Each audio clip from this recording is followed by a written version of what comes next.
All right. Hello, everybody, and welcome to our technical webinar for the NSF Engines Builder Platform. Thank you to everyone who's coming back, who came to our first webinar, and to those of you who are learning about this program and this effort for the first time. We're excited to have you here. My name is Daniel Getzel. I am one of the program directors who will be speaking today. We'll also be joined by several other program directors and members of our team who will walk you through various aspects of the Builder Platform's philosophy, strategy, and application package. So with that, I will get started. So the overview for today, we're going to start with an overview of NSF Engines built on our platform and vision. This is going to be a briefer version of our vision than what you saw in the last webinar. If you didn't have a chance to make that, I'd highly recommend checking out that video. Then we'll walk you through in greater detail our application package, everything that you need to submit as a part of the application. After that, we will talk about how we're going to evaluate proposals. It's a two-step process, so we'll walk you through the evaluation criteria for each of those steps. We'll reiterate the deadlines. The big one to remember is June 12th. That's when everything is due, but there's some interim deadlines in the interim. And then we'll do some Q&A. We'll answer as many questions as we can. You're welcome to start dropping your questions into the Q&A now. And then the last thing, which I think is pretty cool, and this is a request of things that we've heard from you all throughout this process, is we're going to have community building breakout rooms. So this will be an opportunity for you to meet others who are thinking about applying, and there'll be hopefully opportunities for you to team up and work together. A lot of people said, I want to know who else is thinking about getting involved. I want to see how I could join a team. I'm not well suited to lead on all aspects, but I have expertise in different areas. So we're facilitating that today with these breakout rooms that will take place at the end of the Q&A. So please don't hop off early if you are looking for additional team members or looking to join a team. These breakout rooms will be a great opportunity. And in addition, anyone who opted in to having sharing their contact information will be sharing that information afterwards, as we did last time around. So what are the NSF engines? We've talked about this. Last week, we announced our first 44 Type 1 awardees that span the entire country, which is really, really exciting. We can drop the link into the chat so you can look at some of our Type 1 awardees and you get a sense of where they're coming in from around the country. But our NSF Engines program is focused on driving innovation ecosystem, R&D focused innovation ecosystems across the country. We really want to advance breakthrough technologies. We want to drive societal change. We want to drive economic development and economic growth in regions of the country that perhaps have not fully participated in the tech boom. So the teams that are going to be working with us during this 2-year period, this 44 teams that we call Type 1s or development awards, they just received $1 million. And then we're in the process now of selecting our big awards, which will be up to 10 years and up to $160 million. So the organization that will be leading this builder platform is going to be working with teams at both stages of development. And we think that's really important to be able to meet them where they are and understand their lived experiences. So what exactly is an engine? An engine is a regionally centered, multi-sector coalition of stakeholders working across sectors, from government, from philanthropy, from venture capital, from industry, to develop an ecosystem around a topic area that is important to our national economy. It's a different model. It is CEO-led, so it is not an individual PI, which is kind of the more traditional research model of NSF. It's not a startup founder. It is someone who is leading this ecosystem. That is basically your main interface as the team that's leading the builder platform and running this up to $9.5 million effort will be to work with these CEOs and their leadership teams across the country. So you have the NSF engine at the center, and you have the regional innovation ecosystem that sits around it. If we're doing our job well, they should be growing in tandem. And one of the jobs of the builder platform is to ensure that we are doing our job well and also connecting them to all the resources that they need to be successful. So as I briefly mentioned already, we are looking to make one or more award of up to $9.5 million over a 3-year period. We are looking for this organization to work with the 44 Type 1 awardees plus the 5+ Type 2 awardees. We're still figuring out exactly how many Type 2 awardees there will be, but you can estimate that this is going to be a portfolio of 50 to 60 teams, let's say, that you're going to be working with in various ways over the course of this award period. So for the Type 1 award, you're going to be helping them with some early support structures, helping with community, network building. You will not be responsible for curriculum development. There's another entity that's going to be doing that. For the Type 2 awardees, you will be responsible for helping them with the programming curriculum piece, in addition to all the things we talked about before: access to talent, access to communities, capital, whatever else it might need. And we recognize that these support structures, these networks, could look very different for a type 1 awardee versus a type 2 awardee. But really what we're trying to do is build communities and build interconnected opportunities for the stakeholders to work with each other and also to work with the broader innovation community in a really meaningful way. So to maximize our flexibility, we're structuring this as a contract. It's an other transaction agreement, an OTA. So those of you perhaps who work with other agencies might be familiar with us. This is one of the first times that NSF is using this. We received this authority recently, and we're using this as kind of one of our early experiments to see if we can do this in the most flexible way and to be able to build something that adds value to the entire ecosystem. So what is the Builder platform? I'm going to say this as the definition, and then I'm going to add a little additional context to it because I think there still is some confusion here. So platform is not a technology platform. It is actually a network of people helping people. So it's a human-centered, high-touch support network for our NSF Engine awardees. Whatever it is that they need, whatever that looks like, the job of the Builder platform team is to figure out how to provide that service to our portfolio of awardees. So it is a team of individuals, human people, who will connect NSF Engine awardees with the talent, knowledge, resources, and communities they need to excel in a heavily curated manner. So some of these opportunities will exist for the entire portfolio. Some of them will only exist for a subset of the portfolio. Perhaps it's teams focused on certain topic areas or focused on certain challenges or type 1s versus type 2s. And some of it will be kind of across the board offerings that add value to everyone. We really leave a lot of freedom to the Builder platform team to determine, while working with our awardees, what will be the highest value offerings and how those should be rolled out. We have some theses that we lay out in this other OTA solutions offering, but we really want you to come forward to us with your vision. But the most important thing to understand here is this is a network of people connecting to people. After the first webinar, I'll just say I got 20, 30 LinkedIn messages from people who were pitching me on technology platforms.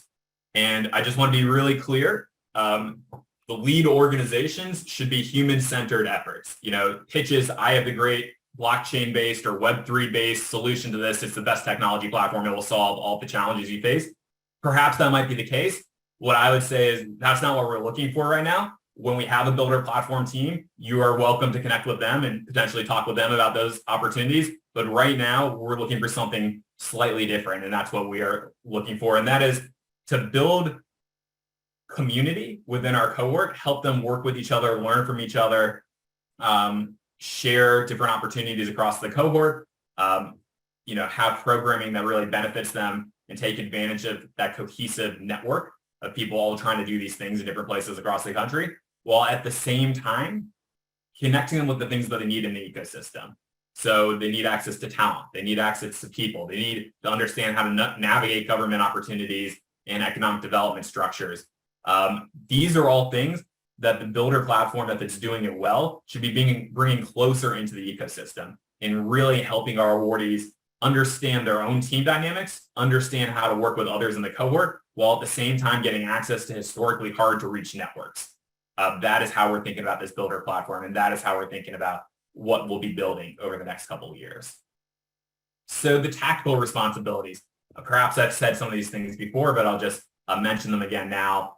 We really want someone who can help the awardees and their regional innovation ecosystems source the talent and partnership opportunities that they need to succeed. So that's with a national network of partners and funders and really helping to facilitate those introductions in a meaningful way. We also want to create a robust community and peer-to-peer network for the awardees so they can share learnings, learn from each other, share opportunities across the portfolio, meet others who are in similar roles to themselves in their engines. And, there will be a programming aspect to this. There'll be a curriculum aspect to it. We think that there could potentially be a mentorship and coaching networks that surround this, but we really leave it up to the proposers to talk about that. And then last but not least, we imagine that there's going to be specific curriculum and support structures and tools that will benefit the entire portfolio. Some of those things will be developed by the Builder platform team. Other of those might be offerings that are built on top of it. So there's a number of different ways to approach this. I think about kind of the Builder platform as the team that's creating the infrastructure, while there is an opportunity for additional programs to build on top of that. Right now, we're looking for the organization that can lead this operationally, build the infrastructure, and do the hard work of playing that networker role. But in the future, they could potentially figure out other partnerships and other offerings that could be built on top of that. Almost think about it like as a layered cake. So the webinar learnings, I think I touched on this a little bit before. There is a persistent perception that NSF is seeking a technology solution to serve as the backbone. That is not the case. We are looking for a human-centered effort. So just adding the word human-centered into your technology platform does not make it human-centered. I've received quite a few messages from people doing that as well. I don't mean to say this facetiously, but it's a heavy lift to put together this application. And I really want people to figure out how to best use their time to put together the most compelling package. Potential applicants and organizations have been asking us a lot about how they can team up and understand who is working on what. That's why we're adding these breakout rooms at the end of the session to help facilitate these connections. So these breakout rooms, we're not going to be playing an active role. We're going to be very passive as a program team, and it's really just creating the space for you to start those conversations. And then there's a lot of questions about what goes into the application package, what we should focus on, what's involved in this and that. We've intentionally built a universe of people who perhaps might have not worked with NSF before. That's okay. We want to make this as easy as possible for you to understand what's involved in the process. So with that, I'm going to turn it over to Joda, who's the newest member of our team, and he's going to be leading the in-house builder platform effort, working really closely with the organization that we select in this process, and he's going to spend a little bit of time walking through the next steps. So with that, I'm going to turn things over to Joda. Thanks so much, Joda, and take it away. Yeah, thank you, Daniel. Again, my name is Joda Tongnaupnua. I am brand new to the team, but really excited to be working with the Builder platform and all of you. I want to quickly go over some of the technical details that are going to be involved in the application process and the requirements of the proposal. But I want to be very clear that the solutions offering, which one of our team members will post, that you can find it on the opportunity, that will be the governing text. So if I say anything in this webinar that contradicts that, I would go by what the solutions offering says. So let's go ahead and get started and move on to the next slide. So we do not have any eligibility restrictions for this offering. So any responsible source other than foreign entities may submit proposals for this consideration. Within the first year, however, I want to point out that the lead organization will need to prove that they can receive philanthropic funds and justify the charitable purpose of their work. But that is not a day one requirement, though. So the organization that was identified, that would be identified as a lead organization, does have some time to be able to fulfill that requirement. Another thing I want to be able to point out is you all should go ahead and, if you don't have one already, get a SAM unique ID now. It can take weeks to be issued, and you'll need it prior to submitting a proposal, and it does take a little bit of time. So if you go to sam.gov, you can sign up for that for your organization. The next item, a proposal must be submitted by a lead organization with subcontracts to other participating organizations as needed. This is not a situation where multiple organizations that want to work together can collaboratively submit multiple proposals.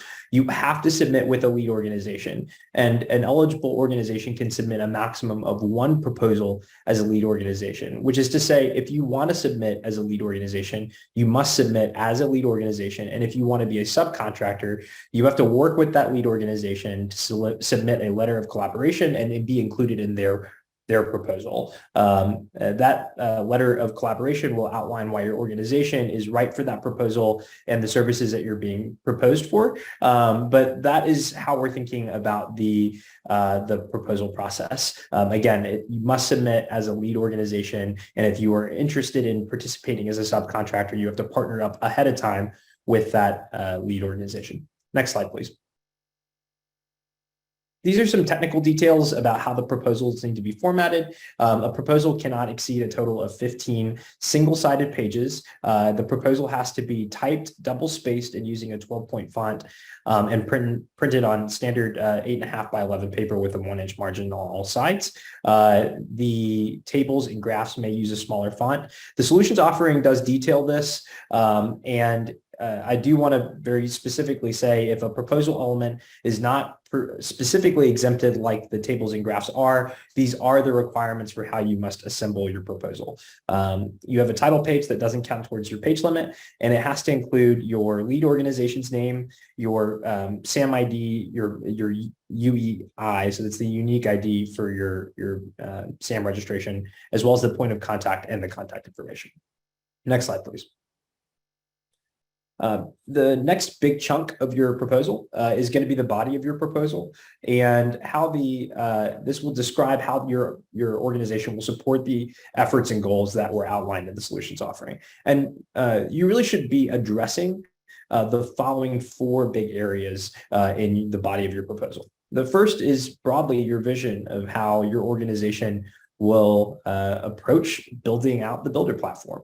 Given that this is a human-centered approach, we are going to want to know about your lead organization and the role that you see in leading the Builder platform, as well as short bios for your team members, so less than 3 sentences per bio, but we do want to know who's going to be working on this effort for your organization. And then also provide a brief description of any subcontractor organizations that you plan to bring on and a justification for why their involvement addresses any gaps your team may have or why their involvement is necessary. And I want to pause right there and encourage, where you do have gaps to identify an organization that you can partner with as a subcontractor. That's something that is specifically allowed in this solutions offering, and we encourage you to take advantage of it to make sure that you're proposing the most robust and compelling application possible.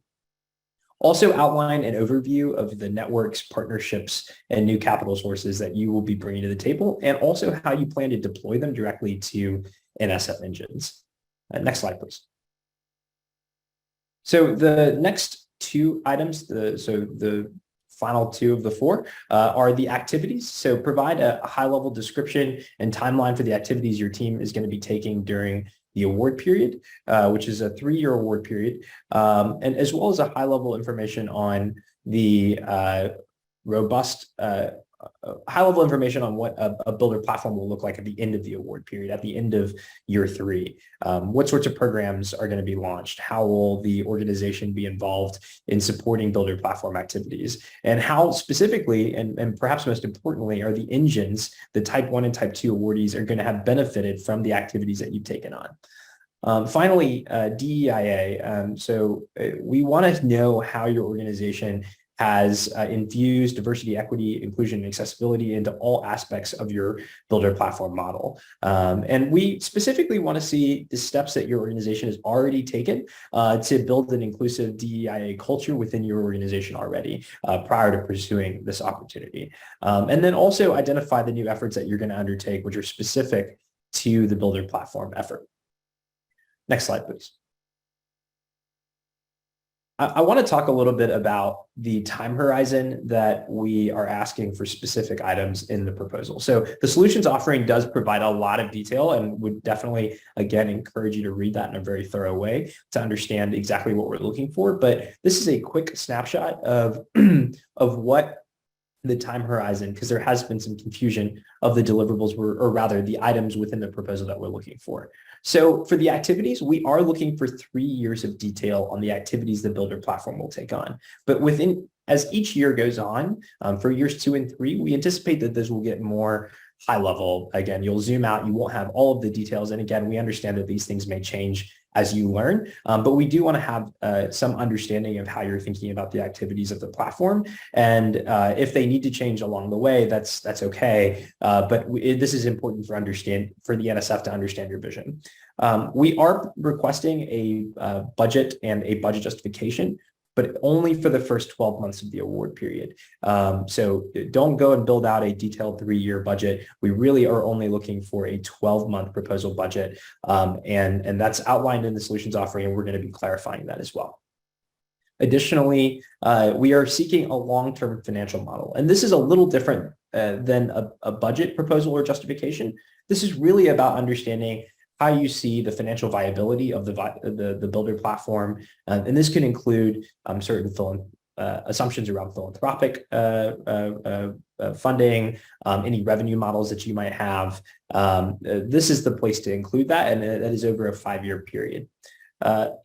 Additionally, we are looking for 12 months of specific deliverables, and then a milestone payment schedule that corresponds to those deliverables that break down those deliverables in a quarterly basis for the payment schedule. Next slide, please.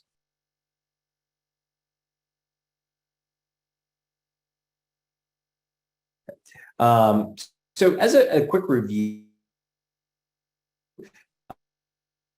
this is from each end of these are the broad goals for the Builder platform for year one. And I would really encourage you to take a look at this as you put together your proposal, because this will help you build out a set of activities and deliverables that corresponds to the goals that we're looking for. But specifically, we're looking for external partners to understand who the front door is to actively engage and support NSF Engines awardees, and hopefully that is the Builder platform. We are also looking for fleshed out platforms and protocols for how the Builder platform lead organization is going to interact with awardees, both Type 1 and Type 2, the NSF and our internal team, as well as the broader innovation community. Additionally, we are looking for Type 1 awardees that engage with the Builder platform to be taking advantage of the initial suite of platform offerings and then making progress towards their Type 1 goals, whilst Type 2 awardees are going to be onboarded and immediately gaining value from the offerings that are being created to the full portfolio of Type 2 awardees.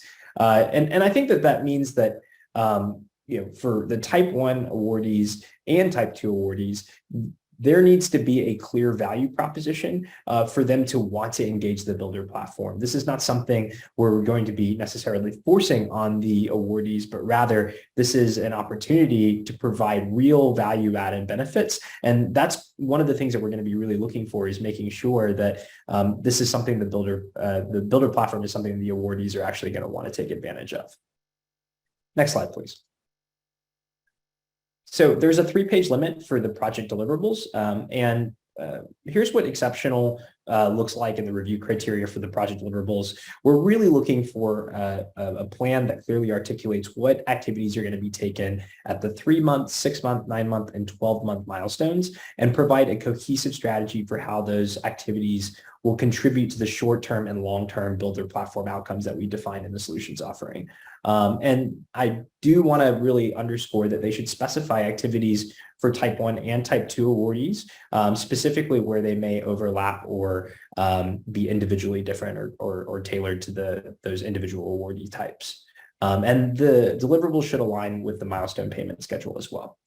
Next slide, please. We are asking for letters of collaboration from any proposed subcontractors. So each of the individual proposed subcontractors need a letter of collaboration. You don't have to have any sort of contracted relationship with them prior to being awarded. This letter of collaboration just indicates that they, one, make sense for the project and provides a justification for why their organization is right for the specific task they're going to be leading as part of the Builder platform effort. And these are 1-page letters that would be included with the proposal, and there's no page limit for these. So you can submit as many of these as makes sense for the specific effort and partnership model that you're proposing. Next slide, please. In terms of conflicts of interest, this does apply to the lead organization or the OTA contractor, its employees, consultants, and subcontractors to perform work under this proposal. And I do want to be clear, this is a question we've gotten a couple of times, which is there any eligibility restriction for lead organizations or subcontractors that have received a Type 1 or Type 2 award or were included on a Type 1 or Type 2 application? And the answer is it is incumbent upon the lead organization and its subcontractors to outline if they have any conflicts of interest and what their plan is to resolve the conflicts of interest. So while there may not be any eligibility restrictions, that is something that if you were on an engines application and did receive maybe a Type 1 engine award, or you were a part of an application that received an award, you've got to include a statement that describes any potential conflicts, as well as any plan to your organization's plan to resolve those conflicts. And NSF is going to be looking for that. Additionally, the OTA award will include language that requires a selected organization to notify NSF if there's any conflicts following that. So from there, I'll go ahead and pass it on to my colleague, Joe Kipple. All right. Thanks very much, Joda. Good afternoon, everybody. My name is Joe Biddle. I'm a longtime grants officer with the National Science Foundation, currently doing some work to support the new TIP Directorate, and happy to be a part of the NSF Builder Platform team. I'm going to be walking you through a number of some of the significant aspects of the Builder Platform application package, just continuing on some of Joda's comments, and then we'll also talk a little bit about the evaluation process. So first up, as you can see, is the proposal budget. So just as a reminder, we expect to award from this solutions offering up to $9.5 million for a 36-month period of performance. However, we're asking for broad goals and deliverables for year one only. And we want to see a year one budget and budget justification that supports your year one activities. So, what we don't want is, a budget for $9.5 million for all 3 years. Just keep it to the first year only. And when I say first year, I mean the first order, right? So we anticipate issuing subsequent orders for budget years 2 and 3, because we recognize that the community's needs and priorities may change or become more clear after the first year of operation. Additionally, we ask that you specify your preferred pricing arrangement. Keep in mind that if you're asking for that we are asking for milestones and a milestone payment schedule. If you ask for a cost reimbursable pricing arrangement, just be aware that you'll be required to verify that you have a government approved accounting system. And if you're not familiar, that basically means that your system has recently been audited by DCAA or some other federal agency to validate things like GAAP compliance, the proper cost and transaction accumulation documentation, that you have a compliant timekeeping system, your indirect cost allocation, that kind of thing. When you're preparing your budget justification, please justify cost by budget line item. That does really help those of us on the evaluation side sort of make a connection between the costs that we see in by budget line item to your narrative description of what those costs will be. When it comes to some of the specific items of cost, of course, they're all listed within the solutions offering. So I encourage you to review that document in thoroughly and in some detail. Just on a couple of the cost categories for subawards, you'll have your lead organization or prime budget that includes the sum total of all anticipated subaward costs. We don't need to see specific subaward arrangements from you, but we will have to prepare individual subaward budgets and justifications for each subawardee. So the separately prepared subaward budget totals should roll up into the subaward line item in your lead organization or prime budget. And when you're preparing those, separate subaward budgets and budget justifications, you can use the same budget categories to build out those subaward budgets. So you can think of those as kind of like little mini budgets that roll up into your prime or lead organization budget. As far as indirect costs, if you have a NICRA or a federally negotiated indirect cost rate agreement, you can include a copy of your agreement with your budget. If you do not have a NICRA, you're going to need to describe in your budget justification how you arrived at the rate you claim and be prepared to respond to questions NSF may have on the basis or the reasonability of that rate. And I'll close my comments on the budget just by saying that, just in general, please consider what is reasonable and prudent when preparing your cost proposal. In other words, think about how a reasonable or prudent person might spend the money the government would entrust with you in this Builder Platform initiative. And that really applies across all budget categories. And I can tell you those are the types of things that we'll be looking at when we look at the budget in terms of the evaluation side. Next slide, please. Okay, so something else that we'll be asking for that deals with numbers is a long-term financial model. I do want to clarify, there's no cost sharing or cost matching expectation for the Builder Platform budget. However, sustainability is one of the 4 focus areas listed in the solutions offering. So there in that solutions offering, proposers are asked to, develop nimble organizational structures with strong governance models and diversified revenue streams. And we also ask proposers to identify, solicit, and absorb capital from sources outside of NSF. And this is where NSF would like to see what strategies you have to create and develop a sustainable funding model that may not include significant future funding from NSF. This is, where you would show us kind of how that translates from a financial perspective. The financial model should be a high-level outline of expected revenue and sources of revenue against expected costs. You should incorporate current and anticipated commitments, both financial and in kind, that you expect to sustain the Builder platform over 5 years. And for the purpose of the model, you can anticipate up to $9.5 million from NSF over the first 3 years. And you can also reflect in your model some level of support from NSF in years 4 and 5. We don't specify how much that will be, and we do want to see kind of, what you're doing to seek additional external funding, especially in those out years.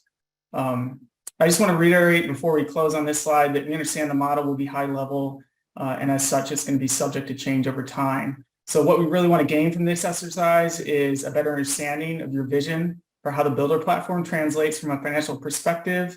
And I think importantly, what is your plan for longer term sustainability? Next slide, please. Okay, so milestone payment schedule. We are expecting that payments will be issued, I think as Joe may have mentioned earlier, in accordance with an agreed upon milestone schedule. So we'd like to see your year 1 milestone plan. So this again is not for all 3 years, but just the first year. Milestone plans should be tailored to the specific needs of your organization and the execution of the project. Now, this could mean, for example, front loading your payment schedule to help jumpstart early stage Builder platform activities or collaborations. I mentioned this specifically because I know there was a question from a previous presentation around the perception that the lead organization might need to have cash on hand to finance some of those early stage activities. This is not necessarily the case. And in fact, a well-structured, milestone schedule can serve kind of a dual purpose of, helping to meet some of those, organizational cash flow needs at the start of a project, as well as a management tool to, for NSF to verify that you're, making observable achievements as you execute against the contract. So the milestone plan ties into your list of project deliverables, which Jodo mentioned previously.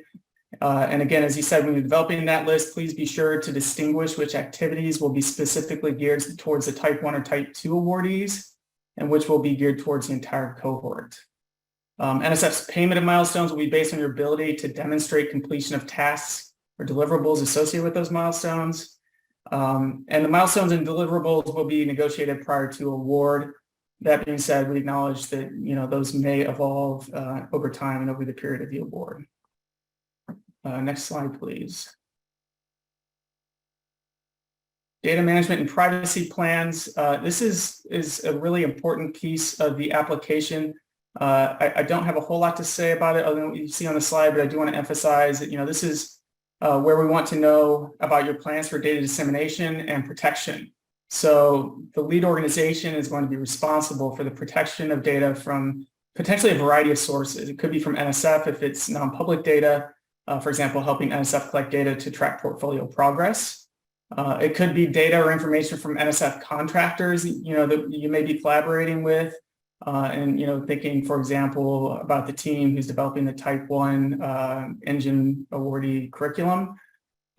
It could be data from NSF engine awardees directly, right, as they're engaging with the platform offerings. So we want to see kind of what your plan for protecting that data is, how you'll manage it. And lastly, just I'd like to reiterate from the slide directly because I think it's important that, given the level of access the lead organization will have to NSF engines and their research, we want to see a well-articulated plan for research, security, and data access. Next slide. So that kind of wraps things up for direct comments on the application package itself. I'm going to transition now into a discussion of the evaluation process. And that starts with a discussion of the timeline. And so full proposals are due no later than 5 p.m. Eastern time on June 12th. So please be aware that is Eastern time. If you're in a different time zone, please don't get tripped up by the deadline there. From the written applications, there will be a down selection process, and organizations with favorable ratings may be invited to conduct oral presentations. And I'll talk a little bit more about the evaluation criteria, both for the written applications and the oral presentations and subsequent slides. The oral presentations, we expect those to occur virtually via Zoom. And as you can see from the slide, we hope to schedule those towards the end of July and early August. We hope to have the Builder Platform Award issued by the end of our fiscal year, 2023, which is the end of September, so no later than then, so that the awardee organizations that are selected to do the work can start working directly with the Type 1 and Type 2 awardees in the fall. Depending on how long the steps before award take, and there's some scheduling contingencies here, right? We don't know if that will be early fall, mid-fall, or late fall, but our goal is to move through all of these steps as quickly and efficiently as we can, because we recognize the value the Builder Platform can deliver to the NSF Engines awardee community. Next slide, please. Okay, so moving on to proposal evaluation criteria. And the next two slides have to do specifically with the written applications, the written proposals. I don't want to go through all of these in detail here today, but all of the criteria are listed here for your future reference, and of course contained in the solutions offering document. I would encourage you to please read through the criteria as well as the ratings guidelines carefully as they're listed in the solutions offerings, because those detail how NSF will evaluate submitted proposals for award. I do want to point out here around the evaluation criteria is that for the written proposals, we have two evaluation criteria: organizational experience, which you see on this slide, and understanding the challenge, which I'll cover on the next slide. NSF evaluation team will more heavily weight organizational experience for written proposals. And so what do we mean by organizational experience? So that's, what have you done already in this space and how successful have you been? It doesn't mean that you have to have done this kind of thing specifically for a federal government customer in the past, but we do want to know your experience working with stakeholders who look like ours and with the types of organizations that we're focused on supporting. Next slide, please. Okay, so the second criterion for the written proposals is understanding the challenge. Here we want to know, at a sort of fundamental level, do you get what we're trying to do, and how well do you communicate your plan to achieve it? Are you hitting on all four topic areas? So, talking about talent, partnerships, sustainability, and DEIA. And are you discussing them in an integrated fashion? How do your proposed activities align with the broader vision of the Builder Platform, and to what extent does your budget reflect a reasonable allocation of resources to support those activities? So again, sort of at like a fundamental level, it's really about the integration of your understanding of the challenge and your detailed plan to address it. Next slide, please. Okay, and oral presentations. So for organizations who are fortunate enough, based on the merit of their submitted applications, to progress to the oral presentation phase, oral presentations will be held virtually via Zoom. They'll be no longer than 90 minutes. They'll start with a pitch, which will be followed by Q&A, an opportunity for discussion with NSF. The oral presentations will have just one evaluation factor that's broken out into 3 bullets in the solutions offering. Again, I won't go into a whole lot of details here. I encourage you to, read through the ratings guidelines and the evaluation criteria in detail on the solutions offering. But I think the 3 bullets together can be more broadly thought of as the extent to which you and your team can demonstrate a compelling and cohesive vision and overall approach for working nimbly and creatively with NSF and NSF Engine awardees to tackle the challenges presented in the solutions offering. Okay, so I think that's all I have to say on evaluations, and I'm turning things back over to Joe to talk with you about deadlines. Yeah, this will be brief, but 2 big deadlines that you should obviously be aware of. As Joe mentioned, June 12th is the deadline at 5 p.m. Eastern time for responses to this solutions offering. And so you can submit responses to the 2 emails below. And additionally, there is a separate May 25th deadline for any questions you have about the proposal process itself. And that can be found actually at the same location you can find the solutions offering. And we'll post that link, but you can submit a series of questions, and we'll be updating and issuing a frequently asked questions document here very shortly. And we'll update that as we get closer to that deadline. Next slide, please. We do also have some upcoming events and office hours. As you all are here for this technical webinar. We'll be posting the recording for this, but also we are going to be hosting office hours on May 22nd, May 23rd, and June 6th. And this is an opportunity to directly ask NSF program staff any questions you may have as you're approaching the submission deadline. And we'll post a link to register for those individual office hours coming up. We encourage you to take advantage of this. This is a great opportunity to ask any specific questions to the extent that we're able to answer them that you have to our team. So those are the big deadlines. Again, office hours coming up here shortly on May 22nd, the 23rd, and June 6th. June 12th at 5 p.m. is the deadline for submissions. Make sure you have your SAM ID, so go and apply for that as soon as you get off this call. That is very important. You'll need it to submit.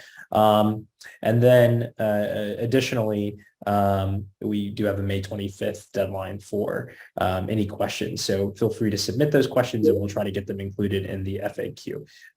But the next slide leads us to Q&A. But before I go too far into turning it back over to our team on Q&A, I do want to remind you all that we do have breakout rooms following the Q&A period, so don't hop off. This is an awesome opportunity for your organization to introduce themselves and identify whether or not you're applying as a lead organization or are looking to partner up as a subcontractor. So I'll have more information about that following the Q&A, but I'll go ahead and turn it back over to our team as I know we've got a lot of questions that we want to get answered. So I know that we've got a couple of folks that we're going to spotlight here. Yeah, thank you all. I know we've gotten quite a few questions in the Q&A. Feel free to keep putting them into the Q&A and we'll answer them as they come in. Corey, do you want to kick us off? All right, let's get started. So we'll start with some general questions. First one, will the presentation be available after the webinar? We plan to make the recording available in the same way that we made the recording available for the first webinar. Also, where can they find the link to the application? I think that should have been dropped in the chat at various points here. Yeah, Builder Platform Solutions offering, it was dropped in the chat. That's probably the best way to access it. It's on sam.gov, but if you want to just click on this link in the chat, that will be your best bet. Thanks for resharing that, Jetta. All right, so with the requirements for contracting and other information in the proposal, there seems to be little hope for a group not already connected to join a proposers group. What do you realistically expect to be accomplished in the breakouts after the presentation? Yeah, I'll take that one, but others feel free to add on as well. I disagree with the assessment that it is too late to start to build partnerships. It is not too late to start to build partnerships. We almost have a month before the deadline. You don't need to have completely fleshed out contract and agreements. We basically want to understand who is going to work together. Maybe that's an MOU, maybe that's a firm understanding and a letter of collaboration. We do expect new partnerships are already going to be coming on board, and we expect that partnerships have been coming together ever since we did the market intelligence in December and January. That's one of the reasons we kind of messaged this early on so that people could start thinking about it and start to find the types of organizations that they can work with. So do not walk in today and say, it's not worth it, I don't have enough time. There's absolutely enough time, and I know that there are a lot of teams that are thinking about leading that have gaps and are looking for organizations to partner with. So I hope that these will be productive conversations after the Q&A here. Thank you, Danielle. And another question, it seems that one shouldn't apply if the organization has a regional focus, but the nearest type 1 NSF engine would definitely benefit by being connected to their specific ecosystem. Should they even bother applying? It seems a regional focus in this case is useful. Jody, you want to take that one to start and maybe I'll add in afterwards? Yeah, so, I think that the organization ought to have a national network to lean on, but I think that if you are a regional organization that has a passion for this work and has experience doing ecosystem building, you could supplement that with subcontractors. I think that is something that we're encouraging the teaming process to be. So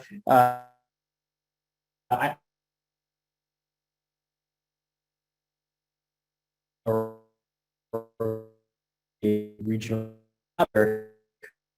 that proposals to be able to wide range of organization. And so a contractor strategy may be a useful approach here. Daniel, I didn't know if you had anything else that you would add to that, but I do think that there's a real possibility that regional organizations or even smaller organizations that have subcontractors that allow them to supplement their capacity are going to be able to effectively respond to this proposal. Yeah, I'll say we're looking for a backbone organization that has a national network and is able to work with awardees across the country. But we are thinking about layers that could sit on top of that. That might be something that we develop at this builder platform stage, where it might be something that the builder platform team in-house and external develops over time, where we're building regional networks or we're building networks that help teams with specific issues that they're dealing with. So there's going to be multiple opportunities to get involved in this process. If you do think that there just is an opportunity to work with this specific team, I'm going to drop something into the chat. We just published this the other day. This is an Airtable where people can say, I'm interested in mentoring teams from this location, or I'm interested in finding talent opportunities, or I'm interested in co-funding different projects. So if you don't think this is ultimately the right opportunity for you, whatever reason that might be, I'd recommend taking a look at this form. It takes about 3 minutes to fill out, and you can reach out to that individual team using this form, and then they'll get that information after we onboard them, and they can see some of these organizations that think they can add value to them on kind of a one-off basis as opposed to a portfolio level basis. Thank you for that clarification. Another one, and anyone can answer, can proposals have subcontracts to organizations not based in the U.S.? So I've been messaging with our general counsel team during the call to try to get an answer to that. And we're going to put the answer to that in the FAQ. We want to make sure we get the correct legal answer before we respond back. But this is something we're going to address in the forthcoming FAQ that you should be seeing in the next couple of days, or at least the first draft of the FAQ. There will be subsequent drafts as well. Awesome.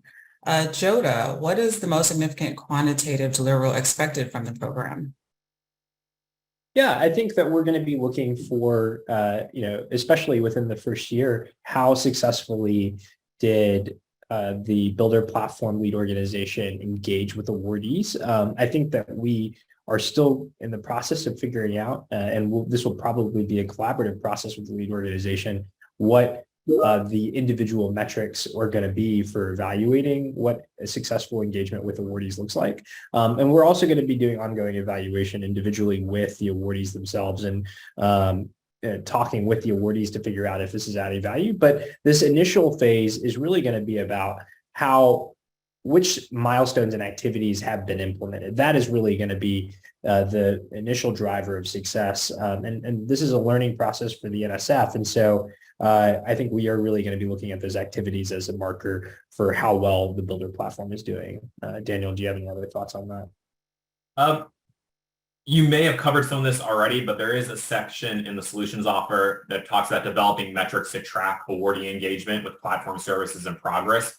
I think we have a couple bullet points talking about some quantitative things that we're going to be looking at and hoping that the team will track. So I'd kind of direct people to that. And it's more around engagement and use of offerings, value of offerings, but I kind of refer people back to the solutions offering to think about some of those quantitative things that we want to make sure you have the ability to track so we can really know if things are going to be successful. Yeah, and that's on page 7 on section 6.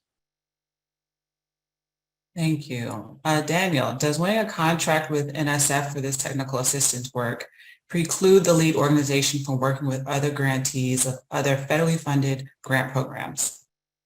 I mean, the simple answer is no, but if it does create future conflict of interest, you need to address that in your conflict of interest statement. So I would say providing this offering to us does not preclude you from providing this to Department of Labor or SBA or Department of Commerce.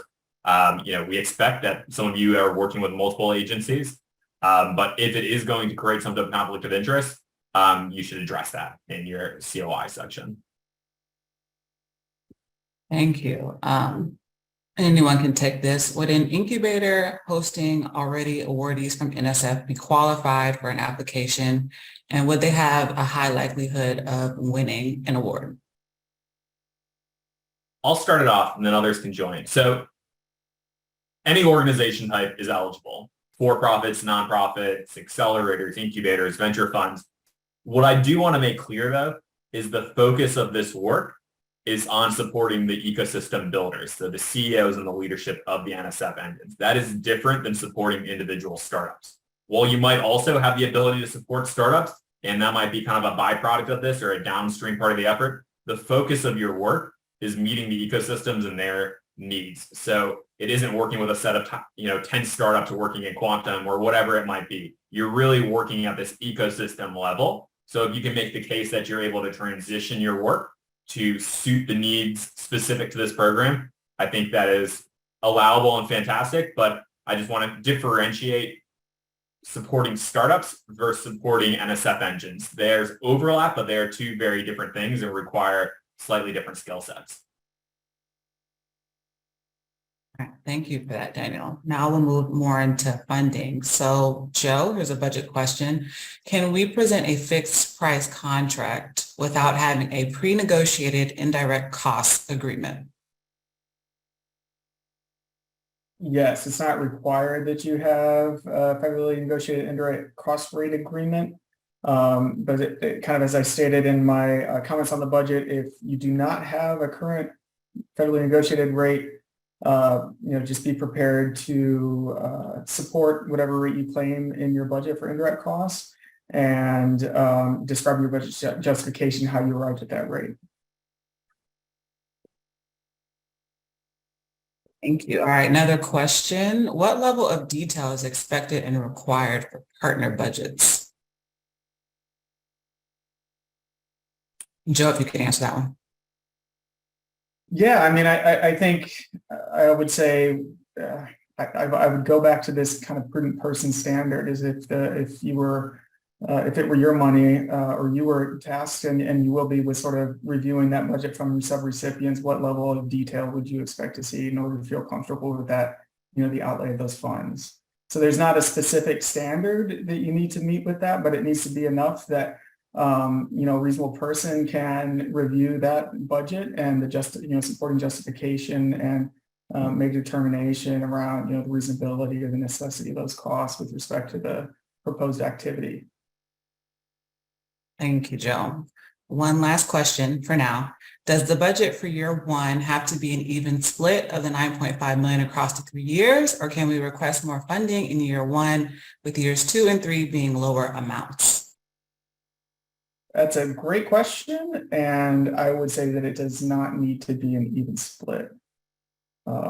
And I invite comments from my colleagues in terms of their expectations for the scope of work in year one, if they have any. But yeah, there's no requirement that it needs to be divided 3 ways. Yeah, I mean, we want to make sure that the budget makes sense. If 95% of your budget was front loaded into year one, we would obviously have some questions. But we recognize that there are some startup costs involved. We recognize also that the scale of activities might scale in year 2 and year 3. So you might want to reserve additional funds for some of that work that's going to be coming down the pipe in the future. So it doesn't have to be an even split. We don't require that at all, but we're going to give these kind of a smell test and look at these budgets and see if they make sense.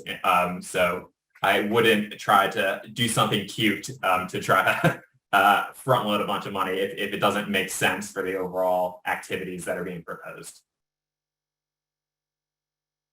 Thank you, Daniel. Another question for you, Daniel. Does the organization need to be able to absorb both charitable and government funding?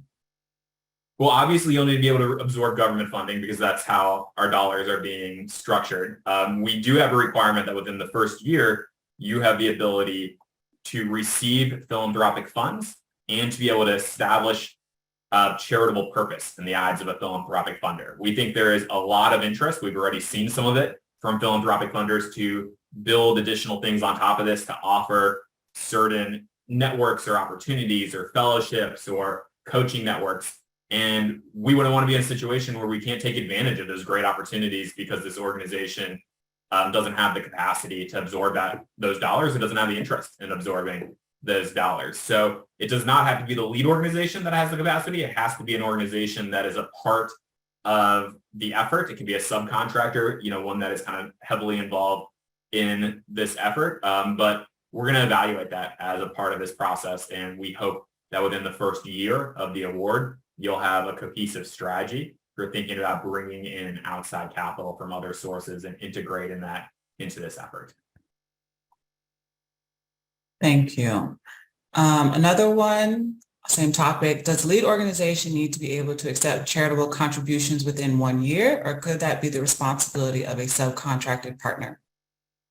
It can be the lead or the sub, because as we said, for-profits are eligible to be leads, and obviously they wouldn't be able to achieve charitable purpose and receive philanthropic funds without creating a 501c3 affiliated entity. So we do allow that flexibility, but we want to make sure if it is going through a subcontractor that we have confidence that they are kind of a central component of this team and meaningfully integrated into the efforts of the lead organization. Awesome. And one last question. So this is referring to the technology part. Technology is modern day and will be required to facilitate these processes. Why can that not be included? Will there be additional funding available to afford that build out? Anyone can take that one. I'll take this one, and then I'll take it over. Let me be really clear. Technology can be a part of this effort. What we are saying, though, is we do not want to lead with a technology solution. We expect that there are going to be aspects of this that allow for technology connection. You know, what we say in the solutions offering is whenever possible, we want to use publicly accessible technologies. Someone shouldn't have to learn how to use a custom product when there are publicly accessible products and opportunities to do something very similar that will achieve the same end goal. Historically, federal agencies, ours included, have spent a lot of money building custom solutions that then, you know, die on a shelf in a year or two, and they're no longer used. What we think is central to this effort is the human network aspect of it. Humans connecting with others. If there needs to be technology as a part of that, if there's going to be technologies to help with some of these efforts, that's allowed. We allow for technology as a part of the budget. But what we are saying is, this is not a technology solution. Do not lead with technology. And based on things that I've seen in market intelligence, based on messages that I've gotten in Q&As, based on things that I've gotten on LinkedIn, there's been a lot of confusion. So we're just kind of repeatedly clarifying that. This is not to say technology is not important. I mean, we are building an effort around building technology and innovation ecosystems. We are saying that we are not trying to build a technology standalone solution in this effort. Thank you. One question, we have a participant who's concerned about minority contractors being valued partners into proposals as subcontractors. How will the team address this concern? Joe, do you want to take this one? Yeah, so as part of the evaluation criteria in the solutions offering, we specifically evaluate how successful an organization has been in integrating DEIA strategies into their organization. And one of the things that we'll look at is, you know, how successful has this organization been, you know, working with a diverse range of partners. And I think that is going to be something that we evaluate and we've intentionally baked into our evaluatory process. So in addition, I think that this is also why we are conducting breakout sessions after this Q&A to try and connect a broader range of partners to lead organizations. So this is something that we're specifically paying attention to, especially given the broader goals of the Engines program generally to affect you know, our entire country. So I'd say that this is something that we considered in the evaluation process. Thank you, Joda. Joda, quick question. We're getting a question about single space versus double space. I've seen it a couple times. If you want to take that. So thanks for flagging that. So as I originally said, and this is why, if something that the solutions offering material contradicts something I said, then go with the solutions offering. And it turns out something I said did contradict with the solutions offering. So we updated the solutions offering, and now the proposal can be single spaced. It should be single spaced, not double spaced. So I originally was incorrect. An older version of the document had double spaced. It is now a single spaced requirement for 15 pages. So I want to be very clear. We'll address this in the FAQ that we'll issue later this week, hopefully, and that we'll clarify there, but proposal should be single spaced. Thank you. Okay. So is the program restricted to servicing the type 1 and type 2 awardees? If so, access to the locations is useful in estimating travel costs. Also, type 2 awards are not expected until 2023, correct? So how can we understand the geographical breakdowns of these awards? It's a good question. Well, you have a sense of where 44 teams are going to be based across the country to start. What I would say is a lot of the convening work might not be in every single location across the country. Some of it might be regionally organized. Some of it might be people coming together in DC or other places in the country for, summits, convenings, workshops. So I think you can budget for the assumption that there will be some travel to different specific engine locations across the country, but there will also be opportunities where some of this work will be done at kind of a more aggregate national level where people are coming together in specific locations as opposed to you having kind of planned bespoke travel. So you're right. You're not going to have full information on where every engine is based when you make this, but we assume that you'll be able to make some estimations and we'll evaluate that as a part of the budget process. Thank you, Daniel. Joe, if you could answer this one. The Builder platform appears to be envisioned as a supplement that provides some capabilities required of a regional engine, but makes additional resources available to them. Is that right? Or is there a different expected contribution you could describe? So the way that the Builder platform is designed to operate is to ensure that the engines themselves are successful and to bring a wide range of resources, networks, partnerships, skills and learning opportunities to the engines themselves. The engines have big tasks in setting up a new geography of innovation in their area, most likely. And so that work is often going to expand beyond the specific range of skills that an engine may have immediately available to them. And so this is NSF's effort to really make sure that NSF engines have every opportunity to succeed. And so by the Builder platform being the front door for ensuring that there is a range of resources available for them to be successful, it's not it partially supplements maybe some gaps that engines may have themselves, but it also offers a range of resources that an NSF engine may never have had access to. For example, a range of national philanthropic funding opportunities or access to experts in the K-12 or workforce development space that specifically know how to support an ecosystem. And as Daniel said before, the Builder platform is focused on supporting the ecosystem builders themselves, not the individual researchers or startups or universities within a engine. And so thinking at a macro level, how do we support ecosystem creation and the people most directly responsible for that? That's the Builder platform's primary charge. Open to other thoughts on the team as well. Yeah, well said. For the last couple of minutes, we'll focus on proposal preparation. So we addressed the single space. Now, Joe, if you can answer this, will there be a rubric or template for the proposals to be based on? No. So the proposal doesn't have any specific rubric or template beyond the requirements that were specifically outlined in the solutions offering. So it would be up to the individual lead organizations to just determine how they want to submit or configure that proposal, as long as it conforms to the specific requirements outlined in the solutions offering. Yeah, I'll just add on one thing. I mean, we had different subsections that were laid out. We want to make sure you're addressing each of those subsections. And then I think I understand from the contracts team that they'd like each section attached to the email as a separate PDF. It will just make things easier. So you have your 15 pages, that's one PDF. You have your budget, that's another PDF. You have your 5-year financial model, that's another PDF. So if you could, that's not a rubric question, but it's more of like how you attach different documents. That would be really helpful. So each of the individual components should be its own PDF that is sent as a part of this email package. And I did see an earlier question that asked if the 15 pages was the total amount for the proposal and versus what is in the appendix.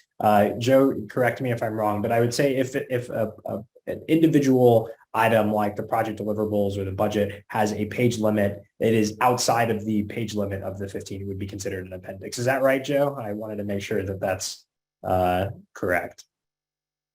Yes, correct. Yeah, Yeah, the 15 pages just applies. Sorry, go ahead, Jeff. No, yeah, that's right. You got it. Just confirming the 15 pages applies to that, the narrative aspect. And then the anything that has a specific, specifically listed page limitation, or in the case of the budget, no limit, those don't count towards the 15 pages. Thank you, Joe. Another question, does the, put in the offering, proposal must be submitted with subcontracts. Does that include contracts with individual consultants? Anyone can answer that. I mean, if there's a subcontract going to a consultant and there's funds that are going to be flowing to them as a part of this effort, then yeah, it should be included. I'll let Joe build on that if there's anything else to say there. I think and we can maybe clarify this in the Q&A, but I don't know that we would necessarily need to see the the consultant agreements if that's what the question is. But if there are consultants that you would anticipate participating in the project, we would like to see those, expected costs broken out in the budget. And a letter of collaboration that outlines their participation as well. Yes, absolutely. All right. Can people apply as part of multiple proposals, one as a lead and other as a subcontractor? So this is a good question. And what I would say is if you think you're a lead organization, apply as a lead organization. If you think you should be a subcontractor, apply as a subcontractor. We don't necessarily disallow it, but the goal of this is to say, I am capable of leading this effort, not I want to get as many shots on goal as possible. So we really think and ask that you think intentionally about how you submit. If you think that you are best suited to lead, then that is the place you should land. If you don't think you have that expertise, I would consider teaming up with another entity. Someone asks, can they include links in the proposal, like to orgs or maybe LinkedIn pages? Yeah, you want to take that one? Yeah, I don't know the answers to that question, so that's a good question. So that's something that I think I'd that say if there's something that important that you want to say, write it out. It's much more likely that we'll look at it if you write it out than if you embed a link and expect us to kind of go to another link in a site. I'd much rather, if it's important, include the information in your 15-page narrative. Sorry, Jay, did you have something else you wanted to add there? No, that was right. It's not specifically disallowed that you put links in, but it's going to be far less likely that because we just capacity-wise wouldn't have the opportunity to review every single link that's included in an application. So like Daniel said, write it out if you really want it to be reviewed.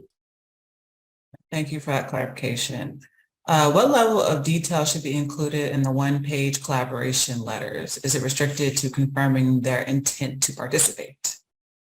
No, actually write something. Don't just give us kind of a generic letter saying we'll support this application. Like we want to know what are the activities that you are going to do with as much detail as you're able to share. And we recognize that might shift over time, but the goal is for us to assess the strengths of these partnerships with these subcontractors. So lay out what are the activities that you are going to bring to the table and why that will be valuable to the coalition. Do not just say we are excited to be a member of this coalition. Like we want to know if we're going to spend the time to read the letters of collaboration, we should be learning something in this process. So add detail, but it should be limited to a page. Thank you for that. Someone would like to know the difference between a partner and a subcontractor. A subcontractor has a flow of funds to them as a part of the agreement, while a partner might be someone who is working in a complementary manner, but does not necessarily receive funds as a part of this contract structure, is how I would differentiate the two. Thank you. Per the information presented in the data security and privacy, is there any data security standards that will be required related to the prime capabilities? And will human subject research or other forms be collected? So I think that there wouldn't be any specific data security standards that are required as a part of this, but if you are going to approach your your data and security plan, I would, and you have a specific standard that you're going to be using, then I would detail that in the proposal and the plan. But in terms of access to PII and sensitive information, the Builder platform, it's assumed will have access to sensitive information, just given their level of access to specific engines. And so we'd want a data management plan that considers that appropriately. Thank you. And I would add, just to add to that question, the specifics behind what the requirements will be is something that's likely to be negotiated as well at the time board. So there, no doubt in the final contract would be some clause related to data protection and dissemination. But we would like to see, as Joe said, what your plan for protecting, what types of data you expect to receive, and your plan for protection, dissemination of that data, how you're managing. Another question is, how much weight does user research or UX UI design carry in proposal acceptance? So I hear this question as being a bit focused on a technology solution. Perhaps it isn't. But what I'd say is user input is going to be critical. Like, the job of the Builder platform team is to listen to the awardees and what they need, and to build up things that work for them and add value to them, and also to understand what the innovation community wants to do with our awardees. So there's definitely going to be a lot of learning and listening and kind of putting our awardees at the center of the model. So if you think about that in terms of UX, UI, then yes, but it's not like, how easy is it to navigate this app, or how easy is it for it to use this website? I mean, obviously things like that will be important, but that is not how we're thinking about UX and UI. We're thinking about as user design in terms of thinking about what the awardee needs and what the innovation community needs to connect with them. And how do we do that in a way that adds the most value in a curated way, not just how they can send emails back and forth, or how we can flow information back and forth. Great, thank you. I guess, can you say more about the range of partnerships that you anticipate for each of the innovation engines? How different can they be, since the range of stakeholders for a given technology are different? Yeah, I'd say there's some big buckets, but we do recognize that for different topic areas, there could be sub buckets, and we envision that there could be sub portfolios, that exist and emerge because of their topic area focuses. But I mean, we inevitably think that access and connection to state and local governments and federal government programs will be important. So understanding how to navigate each of those ecosystems, how to braid funds between those different ecosystems will be important. Working with industry, whether that's co-designing workforce development programs, or piloting new technologies, or thinking about kind of place-based strategies with some of the anchor institutions in their community. That's important. Working with local and philanthropic networks, and thinking about how you leverage your dollars, both as the Builder platform and also how we help the individual engines leverage their efforts. And then there's a big focus, as you might expect, on translating projects from lab to market. So thinking about all the stakeholders across that translational landscape, from early stage research funds to translational non-dilutive funds to equity investments and venture capital. I think that's kind of, when I think about the nexus of relationships, those are the ones that kind of come to mind off the bat. I'm sure there's many others, and I'm sure if you're working in a specific area with a specific team, they might say, here are the other relationships that we need to go and build. And part of the job of the Builder platform would think about how you build those relationships. So I think we're right at 3:15, and I want to make sure we give everyone enough time to spend time in the breakout rooms. And if you have more questions, we can address some of them in the FAQ. We can address them in upcoming office hours, but maybe I'll turn it back to Corey and Joda, who can talk to us about next steps here. Yeah. Danny, would you mind throwing up the slides again? So I've got a couple of slides on the breakout rooms specifically.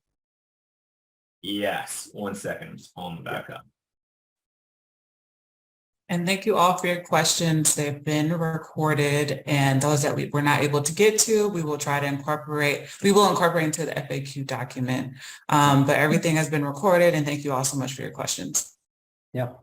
So I want to talk a little bit about the breakout rooms that are about to happen. The first thing I will say is this is going to be a little bit of a switcheroo. So you will have to, we'll put the link in the chat, switch Zooms because the webinar format doesn't really make, it doesn't play nicely with the breakout room format. So we will have to actually switch rooms. So we're going to put the link in there. Before you jump, we're going to have 4 rooms broken out by topic. And I will say we encourage you to switch rooms throughout the breakout room period if you are interested in the topics, in multiple topics. But the 4 topics we'll be covering are talent, partnerships, sustainability and capital, as well as DEIA strategies. This is a space where you can share the things that your organization maybe has expertise in, or gaps that your organization might have and are seeking partners with expertise. We do ask that you identify if you intend on applying as a lead organization or if you seek to join an application by renaming yourself. So if you'll put, and I've got an example here, if you'll put in brackets lead or sub for subcontractor with the name, with your name and the name of the organization, that will help, I think, other organizations quickly identify who's in the room. Next slide, please.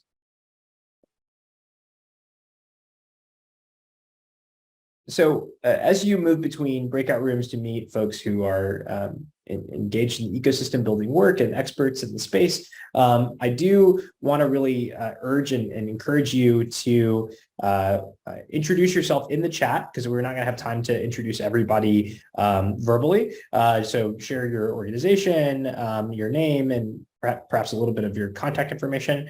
But be willing to share a little bit about the expertise and the expertise that you're seeking in your organization. But we do have some framing questions that our NSF staff will be sharing in at the beginning of the chat, but NSF staff are really just there to facilitate a discussion. We won't be able to answer any specific questions about proposals in this period. We have office hours coming up on the 22nd, 23rd, and June 6th for that. And again, we'll be sending out more information to those of you signed up with information on how to sign up for those office hours. But we do encourage you to lean in on the conversation, particularly around the framing questions. What kinds of supports do NSF engines need immediately? How do those supports look differently, if at all, between type 1 and 2? And what partnership models best support ecosystem development? Those are all questions that we are seeking answers to and would love to hear from you all. We hope that it would help not only facilitate some interesting conversation, but also point you to organizations that you might want to set up a conversation with. So we know that you're not going to be able to hammer out a subcontract agreement or arrangement with a lead organization in those calls today, but you will be able to share contact information and set up something offline. So this is really a space for you all, and we want to encourage you all to use it to the fullest advantage that you can, and set up some productive conversations for later. So if you all have access to the breakout room link in the chat, and we'll hang back for a little bit to make sure that everybody gets to where they're going, but we look forward to seeing you in there. Thank you all. I'll see you in the breakout rooms. Yep.